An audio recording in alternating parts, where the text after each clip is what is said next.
Let's look at setting the price for a service-oriented business. So a service-oriented business is generally where the worker is providing time to the customer in order to exchange that for money. So example might be a graphic designer is trading the time it takes to design a website or a logo or a business card, and they're exchanging that for the amount of money that they're going to charge. A hairstylist might trade an hour of his or her time in exchange for the customer paying for it. So for service-oriented business, it's classically trading hours for money. So let's look. Freelancers or service business owners often mistakenly price by using survival pricing. And what is that?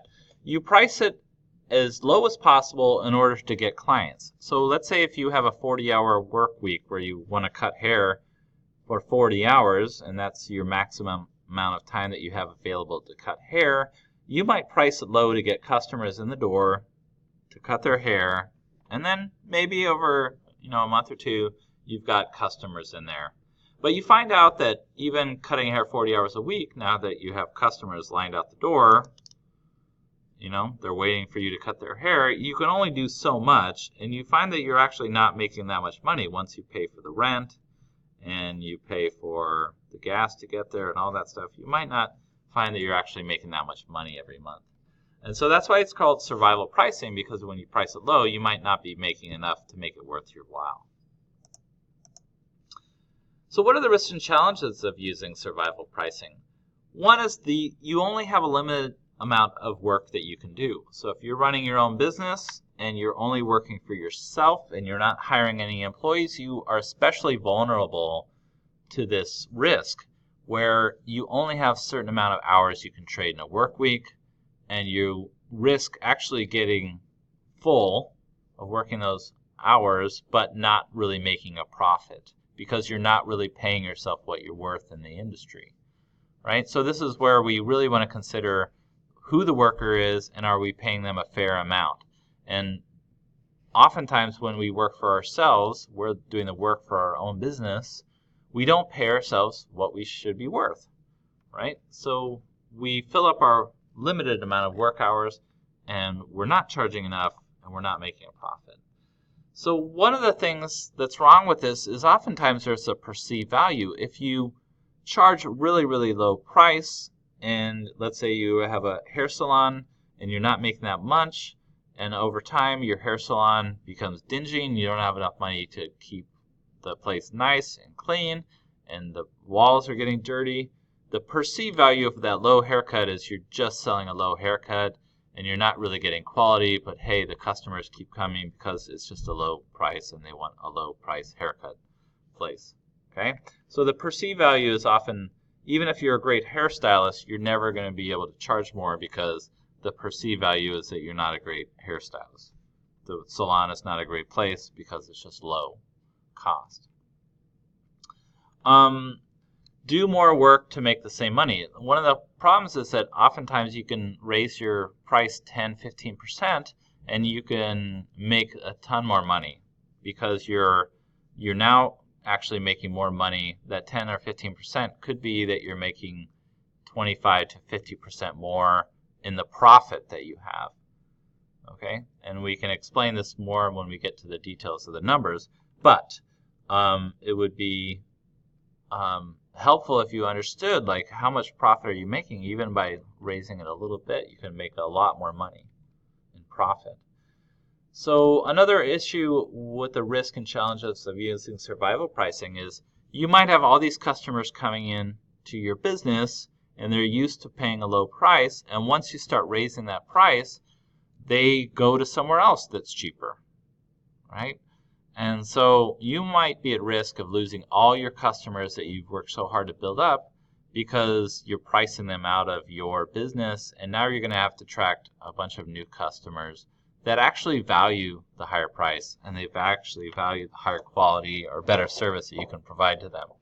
So you may lose all your current customers and you have to find new ones. So one of the questions I would ask a small business is, what do you want to end up with? It might take you harder to get longer term, higher paying customers.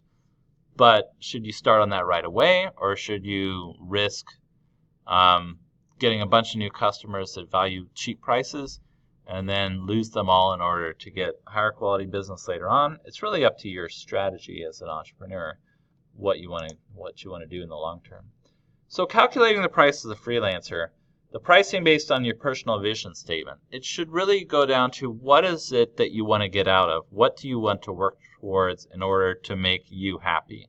So go back to your work and your personal vision statement and say, hey, what was it that I did in that module that really stood out? What do I need in order to survive and be happy? And work towards that model and see if you can match it. So the steps are, what is your target annual salary? How much would you like to make? And this is generally the profit that you would want to make. So remember, it's kind of tricky because you can get paid as a worker, manager, and owner of the business.